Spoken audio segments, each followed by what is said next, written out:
Terima kasih Anda masih bersama kami. Bagi Anda yang baru saja bergabung, kami hadirkan kembali 3 berita utama hari ini.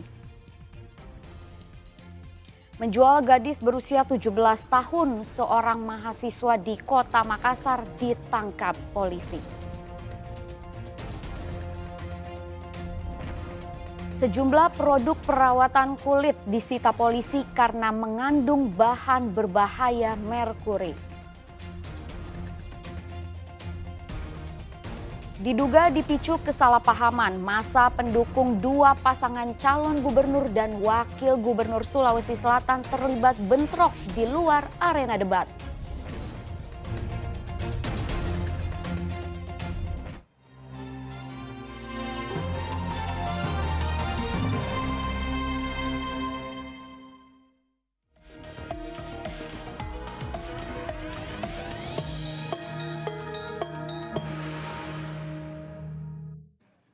Massa pendukung dua pasangan calon gubernur dan wakil gubernur Sulawesi Selatan terlibat bentrok di luar arena debat.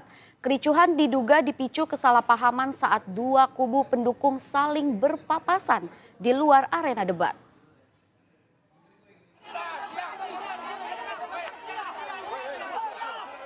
Bentrokan terjadi saat kedua massa pendukung mengantar pasangan calon masing-masing ke lokasi debat kedua di salah satu hotel di Kota Makassar.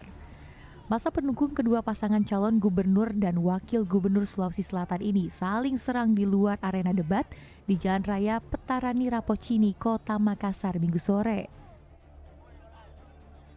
Bentrokan bermula saat dua massa pendukung berpapasan hingga muncul kesalahpahaman. Massa kedua pasangan calon ini saling serang di tengah jalan raya menggunakan batu dan benda tumpul lainnya.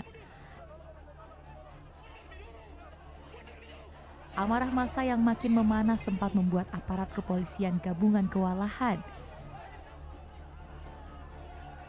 Bahkan, seorang anggota BRIMOB terkena lemparan batu dan dievakuasi ke rumah sakit.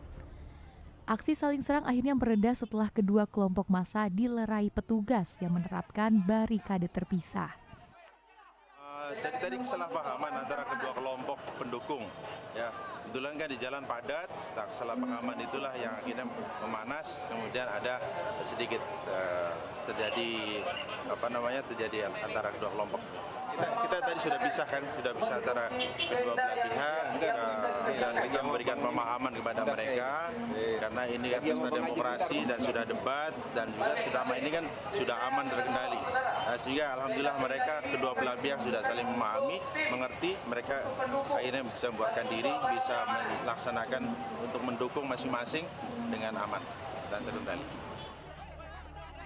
Sementara itu, debat publik kedua pemilihan gubernur dan wakil gubernur Sulawesi Selatan yang digelar di dalam sebuah hotel di Kota Makassar berlangsung lancar dan tertib.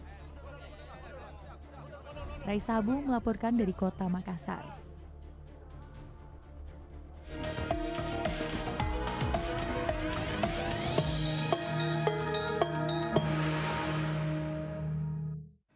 Seorang mahasiswa di Kota Makassar ditangkap setelah menjual seorang gadis berusia 17 tahun. Modus pelaku menawarkan jasa prostitusi online kepada pria hidung belang melalui aplikasi dengan tarif Rp500.000 untuk sekali kencan. MH 19 tahun harus menjalani pemeriksaan oleh penyidik Unit Perlindungan Perempuan dan Anak Satreskrim Polres Maros. Seorang mahasiswa di salah satu perguruan tinggi di Kota Makassar ini diduga berperan sebagai muncikari.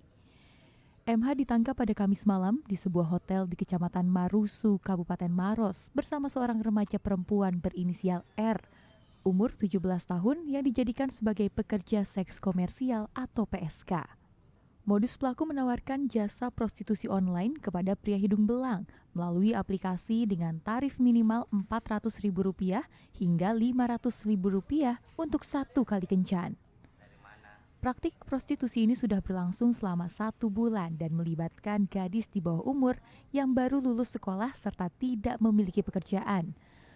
Petugas menyita sejumlah barang bukti berupa ponsel dan alat kontrasepsi sisa pakai.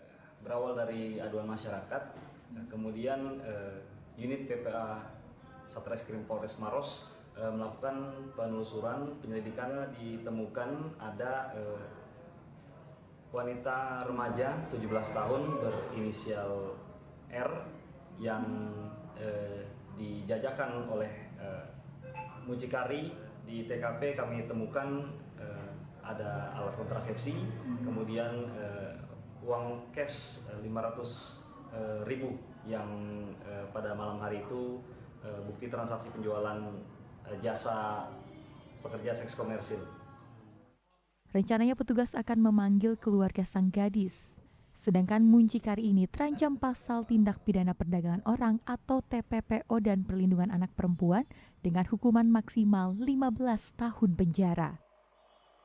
Raisa Habu melaporkan dari Kabupaten Maros. Puluhan warga binaan pemasyarakatan WBP Rumah Tahanan Negara kelas 2B Kabupaten Pinrang mendapat pelatihan meracik kopi untuk menjadi barista. Pelatihan ini diharapkan bisa menjadi bekal bagi WBP agar mandiri setelah menjalani masa tahanan.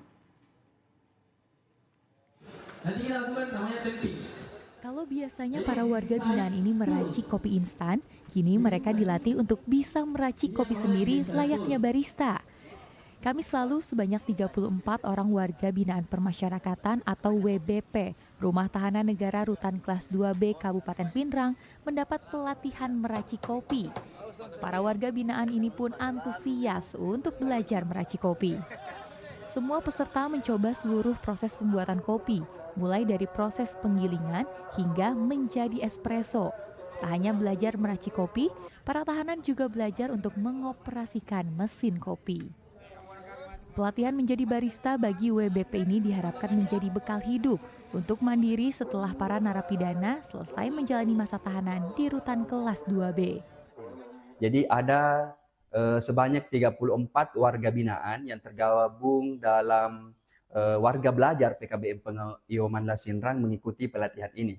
Harapannya mudah-mudahan mereka yang mengikuti pelatihan ini dapat mengaplikasikan ilmu yang diperoleh setelah mereka keluar. Karena kami tadi melihat warga binaan sangat antusias mengikuti pelatihan ini dan sudah secara mandiri mengoperasikan sendiri tanpa perintah atau arahan dari para instruktur. Selain mendapatkan praktik menggunakan mesin peracik kopi, para WBP juga mendapatkan materi seputar profesi barista dan jenis-jenis kopi yang dibawakan instruktur bersertifikasi Badan Nasional Sertifikasi Profesi atau BNSP. Suadi Gatang melaporkan dari Kabupaten Pinrang.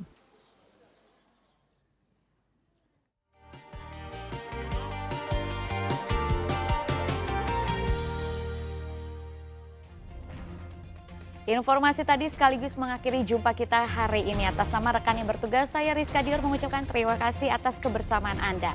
Selamat beraktivitas dan sampai jumpa.